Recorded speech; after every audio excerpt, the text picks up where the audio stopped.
Masih soal Natal dan Tahun Baru, mengantisipasi lonjakan penumpang di libur Natal dan Tahun Baru, ASDP Cabang Merauke menyiapkan 4 kapal untuk melayani wilayah pedalaman. Selain itu, ASDP juga tengah mengajukan penambahan kapasitas penumpang.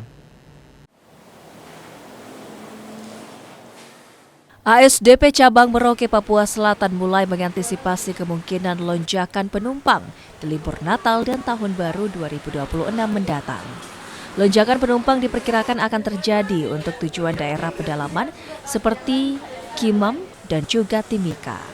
ASDP sejauh ini telah menyiapkan 4 kapal untuk 2 tujuan tersebut, 2 kapal feri untuk tujuan Kiman dan 2 kapal feri untuk tujuan Timika. Selain kapal, ASDP Merauke juga telah mengajukan dispensasi penambahan kapasitas penumpang sebagai langkah antisipasi peningkatan jumlah penumpang.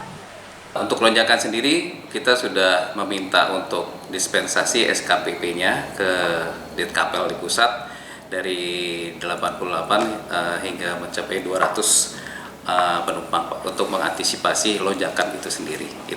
Sementara masih dalam proses di kantor pusat dan persetujuan dari Ditkapel. Dengan kesiapan kapal dan penambahan kapasitas penumpang, ASDP Cabang Merauke berharap layanan pengangkutan Natal dan Tahun Baru bisa berjalan aman. Kathleen Robera, Kompas TV Merauke, Papua Selatan.